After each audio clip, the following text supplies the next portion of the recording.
Hello. There's something extraordinary about ordering your pet to perform a simple task and to have that pet oblige. It's like reaching out to another species and finding common ground. But pet communication can go much further than what some would call frivolous commands. Some say that we can connect interspecially on metaphysical or psychic levels. Some say that ordering your pet to sit or to play dead is just the tip of a very profound and fascinating iceberg.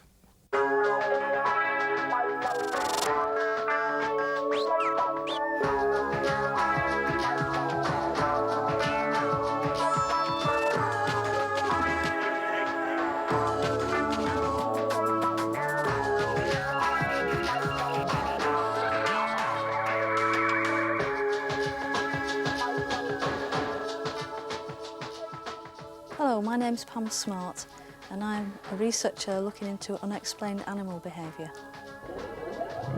My name is CAMILLA FRASER. I'm a clairvoyant and spiritual medium and I help people to find their lost animals. My name is Peter Edwards and I've owned and bred Irish setters for over 35 years. Hello, my name is TELFORD and I'm in love with my parrot Rodney. I'm Barbara McGarry and I lost my dog in a thunderstorm 2 years ago and have never ever stopped searching for him. My name is Alexandra and I think it is time that we abandon the 20th century concept that humans are the only creatures on the planet with language. Alexandra, I'd like to start with you. We're obviously going to be going on to metaphysical and psychic connections with pets later on, but you actually can connect with a cat on a very specific level, that you can actually speak cat talk. Yes, I mean, that's what I have in my book, Cat Talk. It is a form of magical realism, but I feel that it helps when you're talking, really, that if you have an actual language to talk to the cat, as well as the thought in your head of what it is that you want to say. That you can do it. But are we talking specific words and phrases? I've broken it down to specific words and phrases, but I'm not sure that anything wouldn't work as well. You know, I'm not convinced that it is the only way. What are the other ways? Well, just connection, just thoughts. Yes, but what I mean is, if I were talking to a cat and if I wanted to say, well, do you like that? According to the grammar that I've worked out, that would be what? But it might be that if I was really thinking, do you like that, and said meow, meow, it would also communicate. You know, I don't know. And can you understand the cat when it communicates back to you? Yeah, but then most people can do that, really, can't they? If they. I'd say that I probably can't. Really? Well, I mean, on very general levels, I can, but. He's not going to say anything to you. So here, say something to John. No, sorry. No, I mean they tend to not do it on command, do they? Yeah, absolutely. Absolutely. So Alexandra, of course, can talk very specific. Bonnie, can you talk very specifically to Rodney? Yeah, you can. It's more of, as he's grown up, I've said things that's like children, because they have got a brain like children, and he soaks up things like if I say, would you like a peanut? He knows that means, but I think you have to act more as an animal. And Rodney's got an advantage over Earl Grey in the respect that parrots can actually say words back. Yeah, they can say words. I mean, they mimic you, but after a while, they do know what they're saying. So they do mean what they say? Yeah, they do. A lot of them do. I mean, Rodney hasn't got a very wide vocabulary, but he knows what I'm saying to him, and he replies in body language. And in what other ways do you connect to Rodney?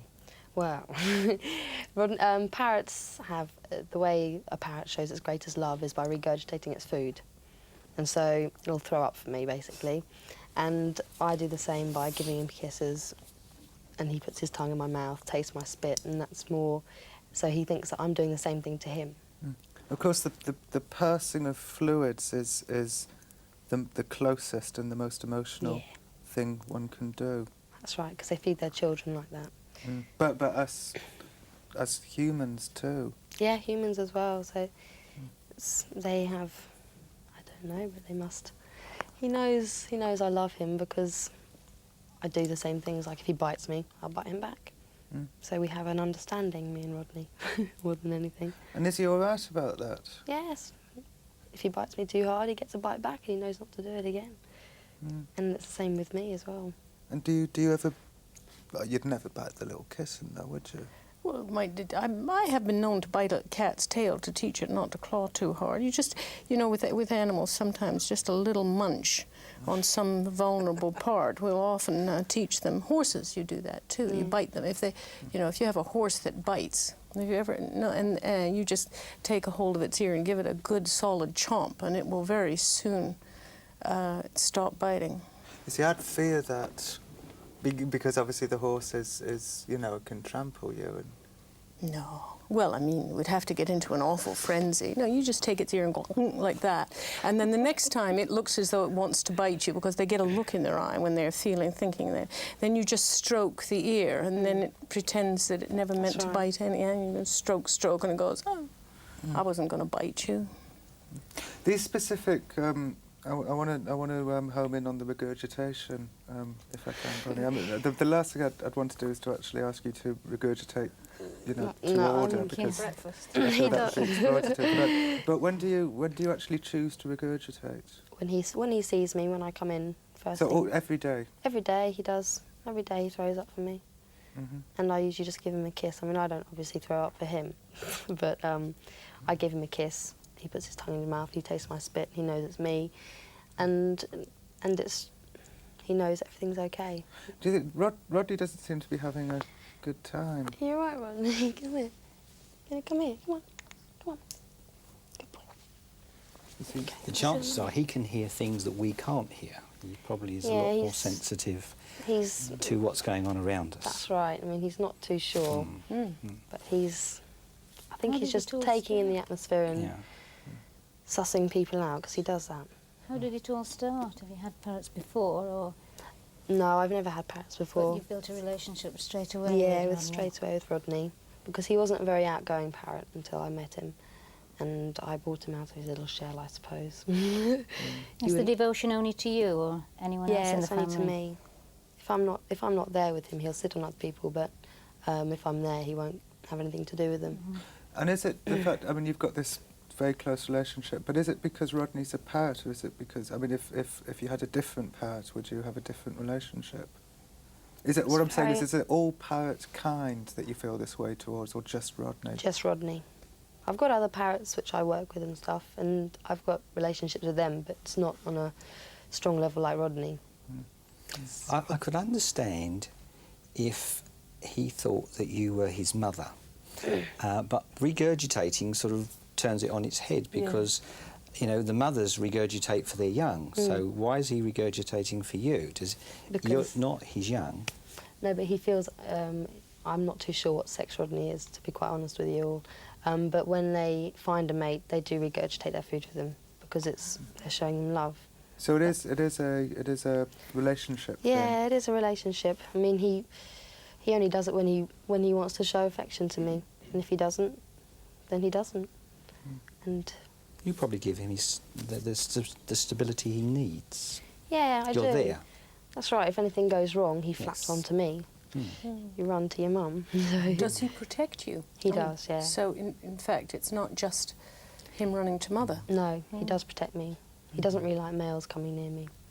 And are you the same, Alexandra? Not about the cat not liking males coming towards you, but do you talk to the cat because you love it, because you want to communicate with it, or do you talk to it because you can? Oh, I mean, this is not this is not my domestic partner, shall I say. I'm allergic to cats now, but I have always loved cats and talked to them, and I mean, some much more than others. Now, I love cats as a species. I've got to ask, how did you first learn that a particular word meant a particular thing? A particular cat sound meant a particular thing? Well, I have to say there have been other people who said it, but in my own life, my grandmother said it when I was very young, and I just swallowed that. It seemed perfect. You know, she said that cat has a different word for food than for wanting to go out the door.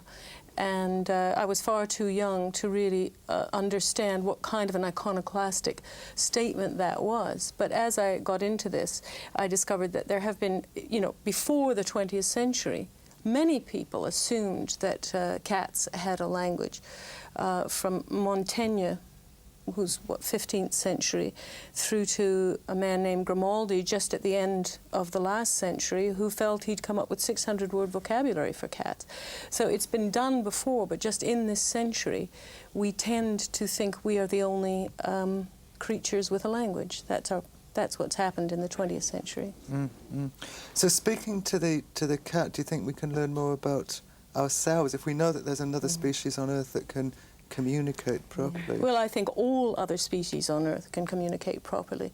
It's only human arrogance that suggests to us that they can't. But just because the communication may not be visible to us or audible, then they've just discovered that elephants have been talking to each other since whenever, but we have never had the equipment, including our own ears, that will pick up a low enough vibration. They speak on an extremely low vibration. So all this time, elephants have been, you know, going away at each other, and it's been absolutely, and that's on the verbal level that they're talking. And imagine things like sheep, where it's clear there's some kind of non-verbal communication, which is very, very specific. So I think all creatures have communication. Montaigne. I think it's got a lot to do with body language as well. Yeah, I mean, whatever it is. But Montaigne said it is manifestly evident that there is among them a full and entire communication, and that they understand each other. And I think that's true. How many words have you got to now? I know you've got a different word for milk and cream, which is that's pretty specific. Well, cream is simply an intensified milk, so brr is milk and brr is cream, because it's double. It's sort of intensified. Yeah, that's right. I mean, I've got a cat, and I can communicate to my cat as well. I've had her since she was born, and in the morning she won't let me go. She clings on around my neck, and she has. I mean, I don't talk to her I talk to her. In English, or? No, I do meow at her. She has a certain meow and things, but I don't think she's got a word for meow for every word that we have in our vocabulary. Would you refute that? No, I wouldn't. I don't think it's a nearly exact enough science at all for me to refute. I think it's much more simpler, which is why they can communicate so well, animals, because they don't have as many words. They've got warning sounds, they've got what they like, what they want to, you know, when they're happy, when they're sad. So it's... Now we're talking about specific one-to-one communication, but of course there's a whole world of metaphysical or psychic communication too, of animals which maybe aren't even in the same room. I know that Camilla and Barbara, you've been looking for your dog for a while, who you had a 2 years psychic bond with. What occurred? What happened? What happened was he's a working sheepdog. This is his picture, but unfortunately he's not like your ordinary black and white one, so he's quite distinctive, and people mistake him for an Alsatian or even a Corgi. I came home from work 2 years ago, and the gardener, he was in the stable, and the gardener let him out. The sunshine was beautiful, and there were just 2 freak claps of thunder.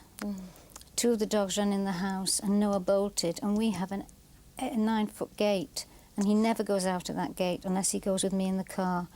And he just bolted out of fear. I arrived home 15 minutes later, and straight away, panic stations, we went to the police stations, everywhere. We got people gathered together, because he is an obedience dog, and also I take the local puppy training classes, and he's my demo dog, so he's a well-known dog in Congleton.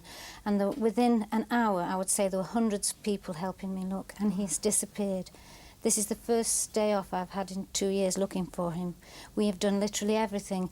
I've even combed the area with scent cloths attached to my body, because he's an excellent scent dog. And I can't believe that we've not found him. But so one thing's led to another, and believe you me, we've searched and searched and advertised, and somebody suggested Camilla. Now, Camilla says if the dog is going to be difficult to get, the person who's got him will not want to hand him over. So at the moment, I'm just working 15 miles west of where I live, looking at all the possibilities that Camilla's come up with to find him. Now, in the meantime, to try and stop me doing all this, my husband's bought me llamas, alpacas, I've got pygmy goats, I've got a parrot, cat, to other dogs, a lot of other dogs. I've written to animal behaviourists and say, look, you've got enough now, give your love to all these animals, which I do.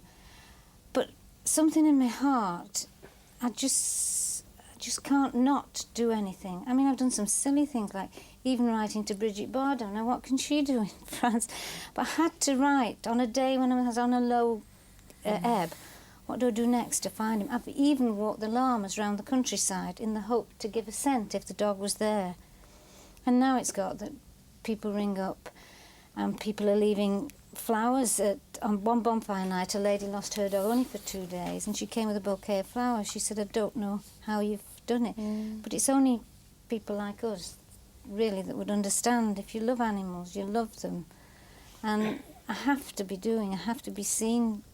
In my heart, I have to look every day, and I just can't give it up until I know what's happened. Well, in a way, it's like losing a child, isn't it? And people can readily understand somebody who, say, like the little boy who was lost in Greece, and yes, everybody can be behind those parents going over to Greece, and it's acceptable, isn't it? But your quest, people perhaps will think, oh, it's a bit strange. It's only a dog.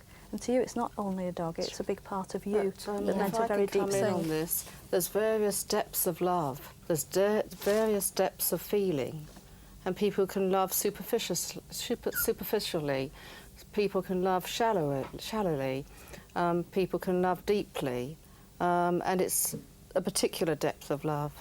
And it doesn't have to be just for an animal, it could be for a person, it could be for a flower. There's certain things that make people's hearts swell up, you know, and eyes well up with tears. But I think with pets particularly, it's an unconditional love that you don't get from any other source with people. It's a different kind of love. It's a different kind of love that you get. Different love back from your animals. It's a different type altogether. How do you know for certain, Camilla, that Noah's still alive? I've tuned in to my spirit guides and Noah's spiritual guides, and when he bolted in the thunderstorm, he went into a time warp and he became like a little boy again, and he sped off to a school. And in a past lifetime, he was this little boy in a boarding school, and so he's gone back in time into a previous life and is now in a school, I believe, and it's an independent school, and he's being looked after by a lady in her, say, early 50s. I feel Swedish or German origin, and he's being looked after well, but he would like to come back now. There's certain things as moving through time and space, like a time traveller, and he remembers it when he was a little boy in that lifetime. Part of me feels a little bit uncomfortable about having you on the programme, Bob, and you must have had this before, because, you know, just having you telling the story, by its very nature, it's almost as if we're hearing your story for the sake of, you know, entertainment or something, and so I feel a little bit weird about having you on. No, the programme is for the love of, it's for the love of Noah. We have hundreds of people looking for Noah now, and there must be people the same as me who would love to find them, and it's for the love of the dog that you continue looking.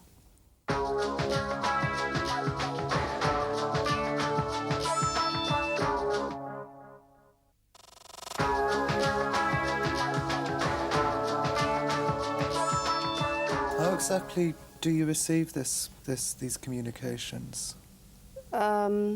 My guides are always around me. They come like visually like angels to me, and they give me hope, obviously. They give me information. I learn not to question it. If you question it, it doesn't come. It doesn't come. So in my work, it always comes to me. And it may sound bizarre if I give it out, or when I give it out to the sitter, my clients, they'll say, oh, we know exactly what you mean. So it may be bizarre to me, but it's very meaningful to them. And they'll say, you've saved our life. If it wasn't for you, we'd be dead by now. This type of thing. So people do rely on me very heavily. Why did you tell me to tie green bows on the gate? Green ribbon on the gate, not bows. It's greener. Because it's an aura colour. Yes. It's some people would work better with pink or blue aura. If one's taking ghosts away from houses, that the people who live in houses that maybe a bit perturbed about a spirit around them. Yellow and blue are linked there. How did you know that Noah was a green aura dog? You just pick it up. You don't question. You just do. Can you all understand this? Do you all, you know, feel comfortable with this? I find it just slightly odd because I listen to what you say and I have quite a bit of doubt in my mind, and yet I have no doubt in my mind that animals, and so particularly dogs, understand us a lot more than we understand them. You know, they understand what you're thinking. You sit in the armchair and you've been watching the television and you're thinking, in a minute I'm going to take them for a walk, and as you're thinking it, they're already up and they're moving before you've thought it. I mean, we have an experience every time we go to a show. We take our dogs to dog shows all over the country, and we might drive 200 miles. We may be going to a showground we've never been to before. They've all been asleep in the back. We've had 2 or 3 dogs in the back, and we get within probably 10, 15 miles of where we're going, and they're up and about and they're making noises. Is it because they're reading our brain? Is it because they can sense what is 15 miles away? They can do more extraordinary things, I think, than we can. You know, they've got our level, we haven't got their level. Now, perhaps you're getting their level, I don't know, but... Well, I read for animals as well. The owners come to me and they want their dog, you know, the future for their dog told, or the future for their cat told, and I just stroke the animal. There's aura around everything, and you just link up with the aura and the vibrations that they have, and I can give their past and their future, and what, say, if they came in to replace an animal, I can give the owner's past cat that died by name, and I can say, well, your animal that you bought in as a puppy is replacing this animal that has passed away, and they'll say, yes, that's right, and, you know, they'll go away very, very satisfied. I want to bring you in, Pam, because you're coming very much from the scientific angle. You work with Rupert Sheldrake, yes. the well-known scientist who, amongst other things, did a lot of experiments about dogs knowing when their owners are going to come home. Yeah, that's ongoing. Yeah, we're still doing that with my dog JT, and also with Peter's dogs and lots of other people. We've done 3 years now study with my dog JT, and we've got very technical now, whereby we have a camera set up, and I wear a bleep, so even I don't know when I'm coming home. And we've got a huge data bank. Oh, I see. When they press the button, you come home. Yes, yeah. Like yeah. Pavlov's dogs. Yeah, so, you know, I go out wearing a bleep, and Dr. Sheldrake has to pick a random time to bleep me to come home. Really? So you could be... What if you're in the middle of... Well, we have to have parameters, time parameters, because we've only got a 4-hour tape in the camcorder. So you just go off? I go off and wear a bleep and where to be do you bleeped. go when you're off? Just normal friends, stuff? I go around to friends, I go out shopping. It can't be anywhere where I've got to stay longer than, you know, once I've received the bleep, then I need to get off just home. Immediately? So it'd be no good if you were in a sauna or having your hair done or something. You can't leave, you know, your curlers in or something. So there has to be certain sort of rules with it. But then I get the bleep and then I go off home, and then we look at the time codes on the camera of the time that JT hopefully reacted, which 80% of the time he does.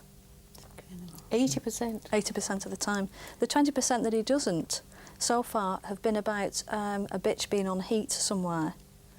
That really messes his antennae. Yes, of course. If he's been... Not unknown among humans, too. Well, I mean, some things are more important, aren't they, really? I mean, you'd rather know if there's a bitch on heat than if your mum's coming home, I think. And other things like being fed. If he's been fed, or if he's been out on a walk with someone else. Sometimes he needs to go out for a walk, and if it's at that point when I'm coming home, that can really mess an experiment up. And at what point, is it when you're walking up the drive? Or? No, this is when I set off from wherever. Oh, really? So he presses the button? Yeah, he gives me a bleep. Uh-huh. I can be up to 50 miles away, and, you know, JT moves to the window and sits and waits for me to come home. So it's the moment that you make the decision, Yeah. because you've been triggered by your bleep. Bleep, yeah. Because we've tried to work out whether it was the time I actually set off in my car to come home or when I have the thought to come home. So we're trying now to home in on whether it's the intention or the actual physical doing. And have you worked it out yet? Well, I wouldn't like to say for sure, but I think it's my actual. I'm going to go home and I'm going. It's getting up and doing. I think, but I wouldn't like to definitely rule out my intention. And how does the actual bleep mechanism occur? Does he telephone you? No, I wear a bleep, a pager. No, but how does he page you? He dials my page number. In a different room, so the dog doesn't know. Oh, right. No, sorry. Perhaps you don't understand. We set up the camera in my parents' home where my dog is. So he's in a different place to the dog? Rupert is in London and my dog is up in Ramsbottom near Bury. So there's no communication there. I ring up Rupert and say, all right, we're doing an experiment. Give him the parameters of the time and he will use a dice. He will split up the time that I'm out into 6. Flick the dice, that tells the time that I'm going to go home. He rings my pager and I go home.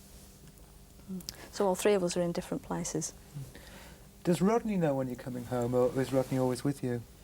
Well, no, he's not always with me. He stays in the shop when he goes to bed in the shop. But I think they know. I think Rodney knows roughly when I'm going to come in just by time, because I do come in at mainly a certain time and feed them all, and so they get quite excited. You have to rule out routine. This is what we're doing really. Rupert Sheldrake's arranged special experiments from his book, The 7 Experiments That Could Change the World, which is sort of opening science up for people to do experiments that are of no cost to look at this kind of phenomenon.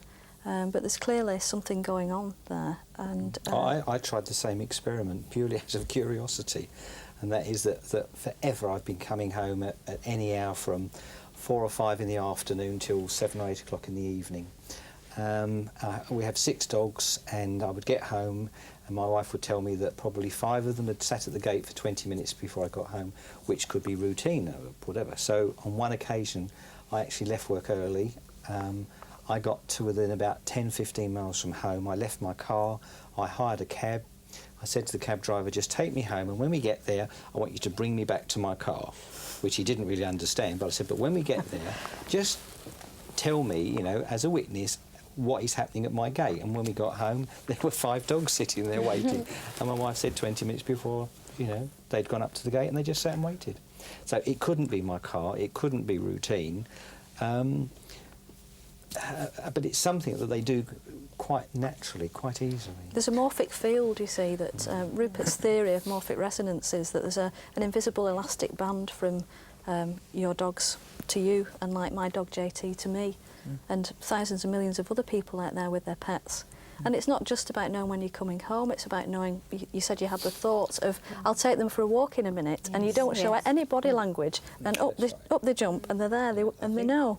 One of the really good ones, I think, is during the war, lots of people have written in from all parts of the country when the Germans were bombing Coventry, Manchester, London, and lots of people had an early warning system before the air raids went off. They had a dog or a cat that would tell them. And working out the times of this, you know, if they were sort of reacting 25 minutes before the air raid sirens went off, those planes were just leaving Germany. And the dog or the cat was, you know, people were, they were never wrong. So it gave, one family had a little boy that ran down the street knocking on everybody's door. So it was taken as read that, oh, there's definitely going to be a siren in the next 25 minutes. And when you get that at different pockets of the UK, then clearly there's something going on there. When you come home from work or shopping, if you are in a bad mood, your dogs know. They know before the people in the house know, because they will hang back, they will be sitting there. If you come home and you've had a good day, they will be there instantly, and they will pick the vibes up quicker than people can. And probably, I would say all dog owners know this. Yeah. The other thing I must ask, you don't know what the sex of your parrot is. No, but I think it might be a female. Well, I wouldn't mind putting money that it's a male, because in most walks of life, particularly dogs, you find that a dog will link up more with a female. Yes. The only way, I mean, you can have them surgically sexed, but it puts them through a lot of stress, and it's horrible. Yeah. But you can also tell by looking at them visibly. I mean, females usually have smaller feet, and they are a lot smaller than the males. But Rodney, well, he's got a boy's name. It's only that in most types of animal, the male would go and be protective and go towards a female Yeah, person. the male's very protective. But the females, in parrots, the females are much more vicious than the males. They're horrible.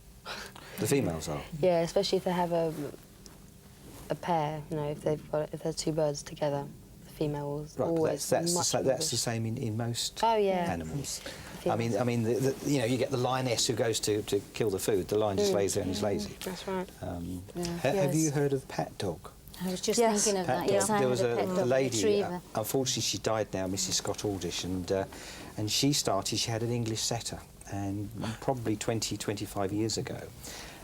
She started taking this English setter to hospitals, and to now it is a very well-known group of people, society, whatever, and they visit all the hospitals with the approval of the hospital, and they take it to people who have had strokes and all sorts of problems, and they have monitored the people, and when the dog is there, doesn't matter what breed of dog necessarily, when that person, that elderly person who is very ill, puts his hand on the dog's head, then their pulse rate goes down, their heartbeat settle down.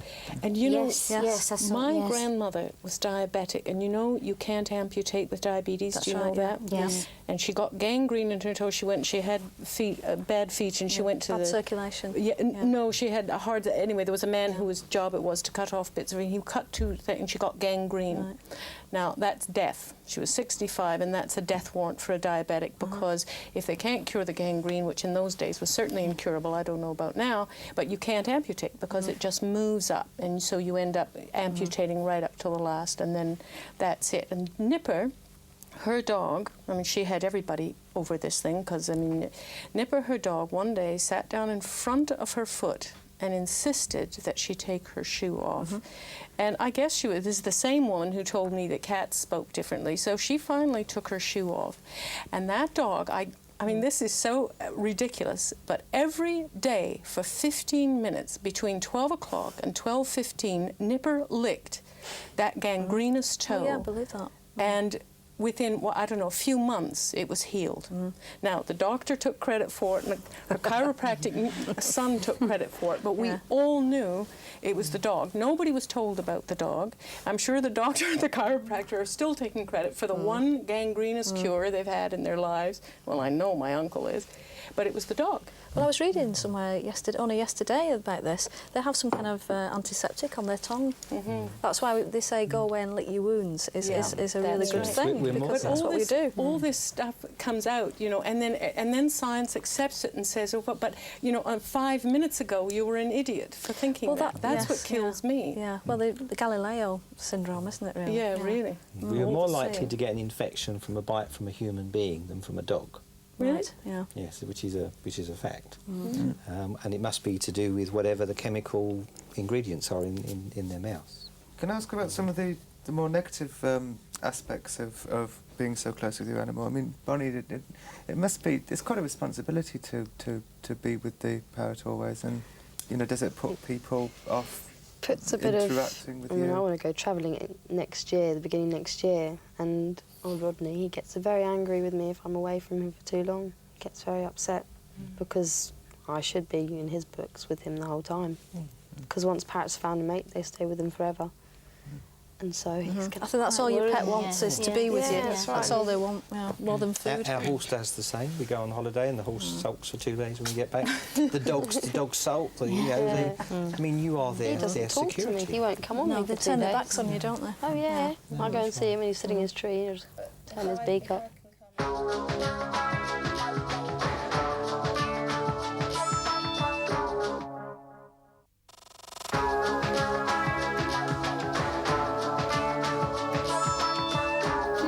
Lose an animal? Is that why you're so No, I've ever lost an animal. I don't think. No. I mean, obviously, I've had cats die on me. Yeah, and this one didn't come back for a day. That's true, and it was dead. It's not. It wasn't a tragedy then. Oh no, it was. It was very upset. I was extremely upset. But I just think that I just think that we have to be very careful because what's happened. we're basically all talking in theoretical terms here, and you know, Barbara's had something happen to her which is, you know, exceptionally important, and I just think it's you know, we can't forget that, you know, and I think we've got to be very careful. But don't you think it's surprising that we can put a man on the moon, we can do rockets into space, and we don't understand a fraction of what's going on here, particularly with animals. We don't understand why a shark can smell a spoonful of blood a mile away underwater. We don't know why you drive along the road and you see the birds and they're in a field and all of a sudden, you know, 500 or 1,000, but they all go together. Who's making the decision? Yeah. You know, they all then veer off. Bump into each other? Well, Rupert's theory on that one is that they are all one. You know, like a shoal of fish or a flock of birds, and they all turn at the same time. It's like one energy that consumes them all.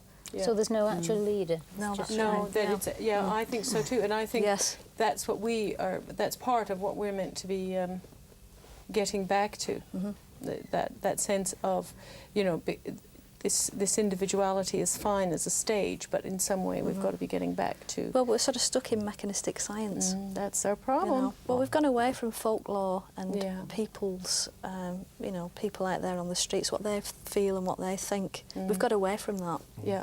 Well, an experiment used to mean, the original word for experiment used to mean experience.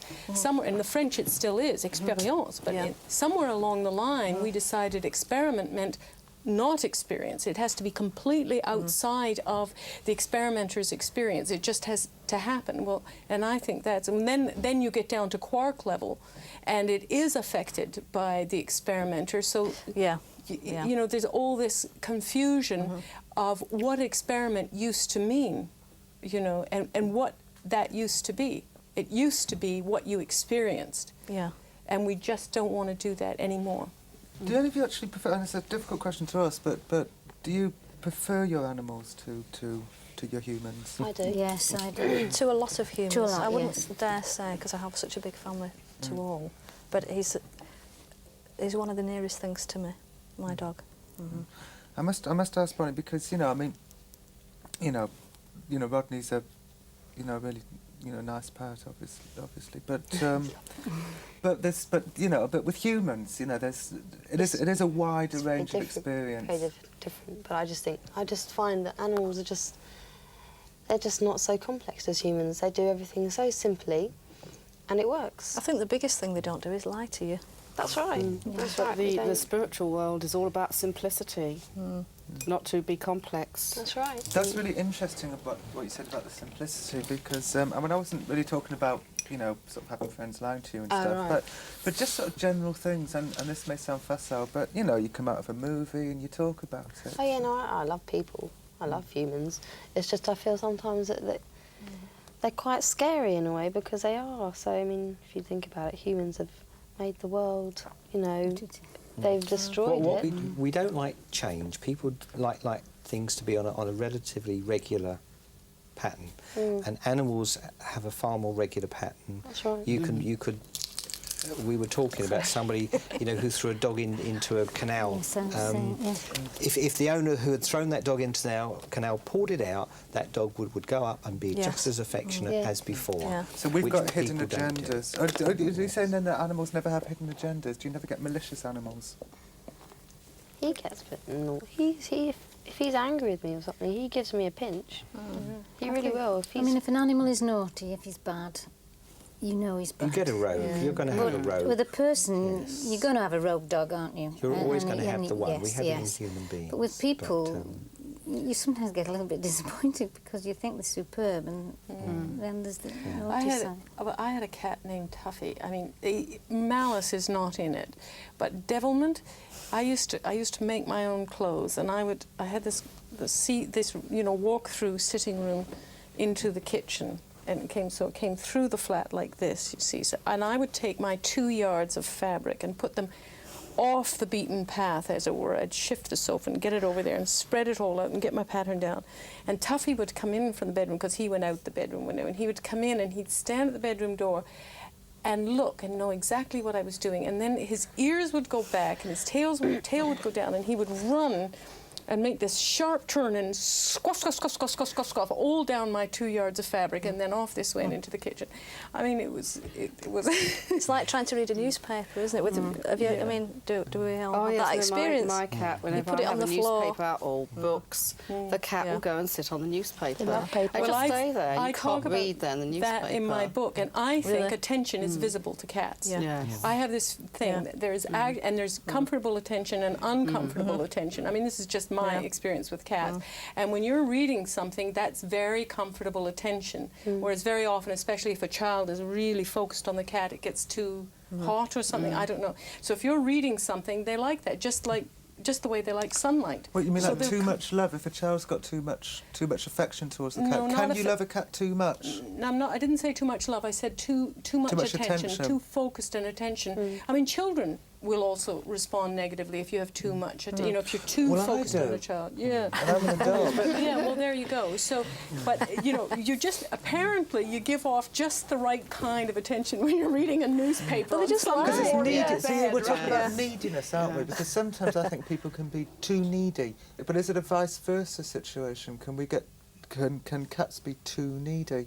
I know a couple when the dog is so possessive with the wife that if the dog gets to the door first, he will not let the wife out, so she leaves it in the hall and climbs out the window. That's because he thinks he's alpha. Yeah, alpha dog. And in addition, when the husband who gets up, if he gets up to go to the loo during the night, then the dog gets in the bed, and the dog would not let the husband back in the bed. Oh yes. That needs to be sorted out, really, doesn't it? Well, for me it would be. For me it would be, but they've allowed it to happen, and it's generated into a very possessive dog. A behaviourist told me about this, and she said that the dog would, in that case, feel that it was alpha dog, number one. Yes, absolutely. And really, he was doing his job. Yes, but again, it is the dog.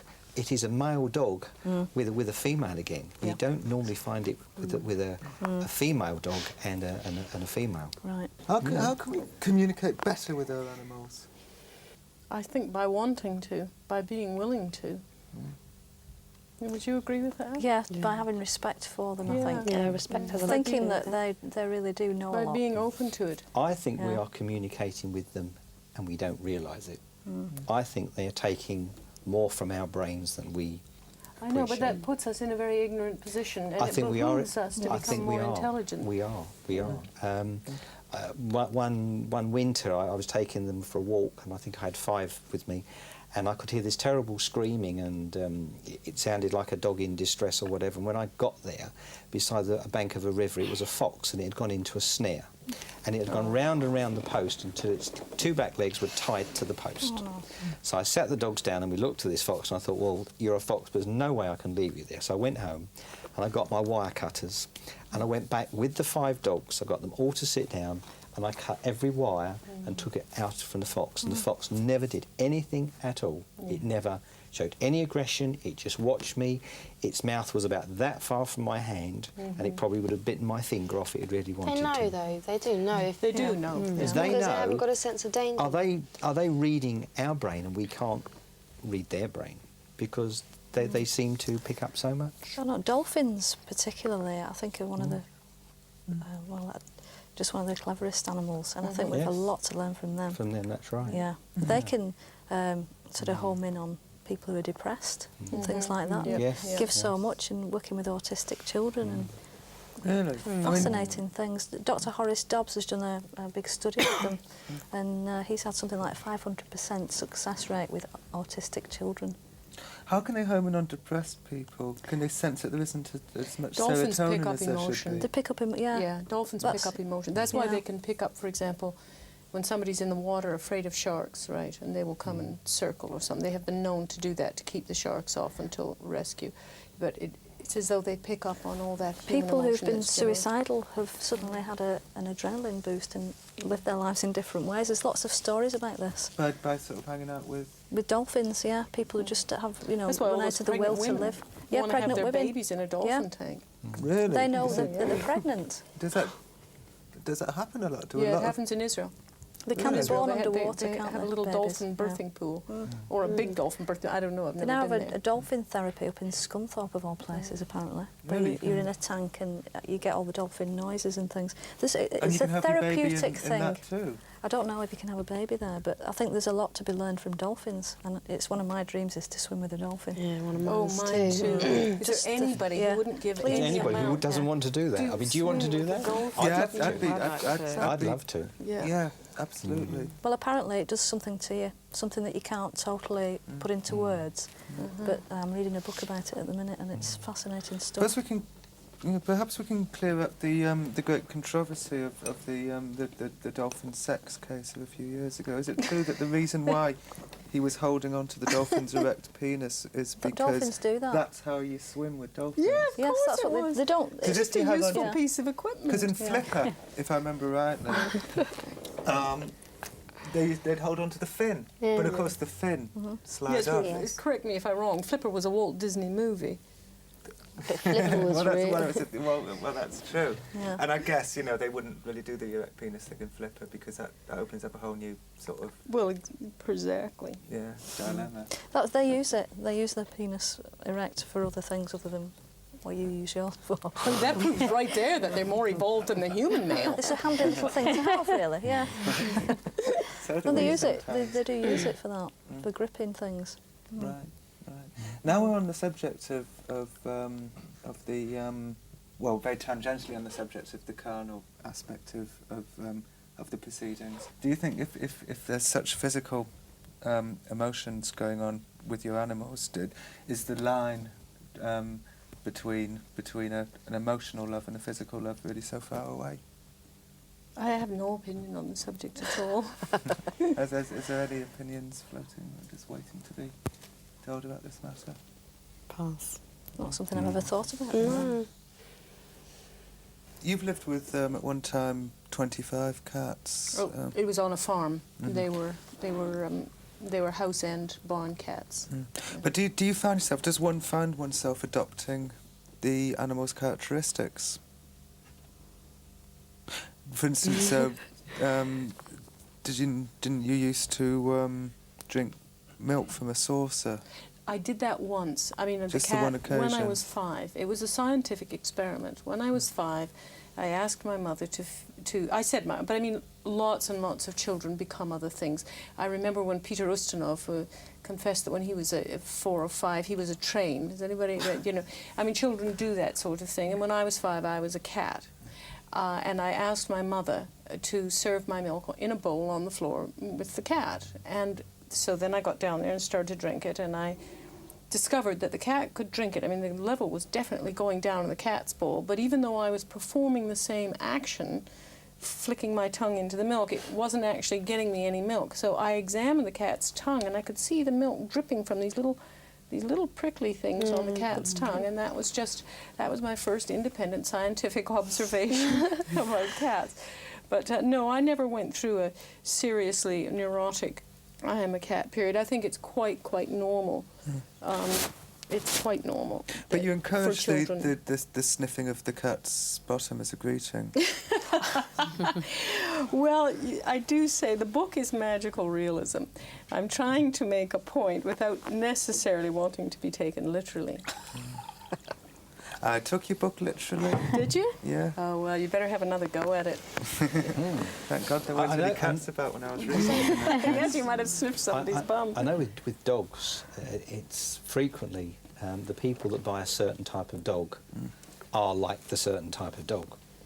Terriers, the people that have terriers invariably have that type of... Well, JT's a terrier. Do I look a bit like a terrier? No, you don't look it. But I'll take that as a compliment if you said yes. What it is that if you take gun dogs, most people who have gun dogs perhaps are generally very laid back and like walking around in Wellington boots, and you can see the people having a sort of the dog that suits what well, they that's like what they and say. what they don't That like. either we turn into our pets, of course, or we buy pets that are narcissistic reflections of ourselves.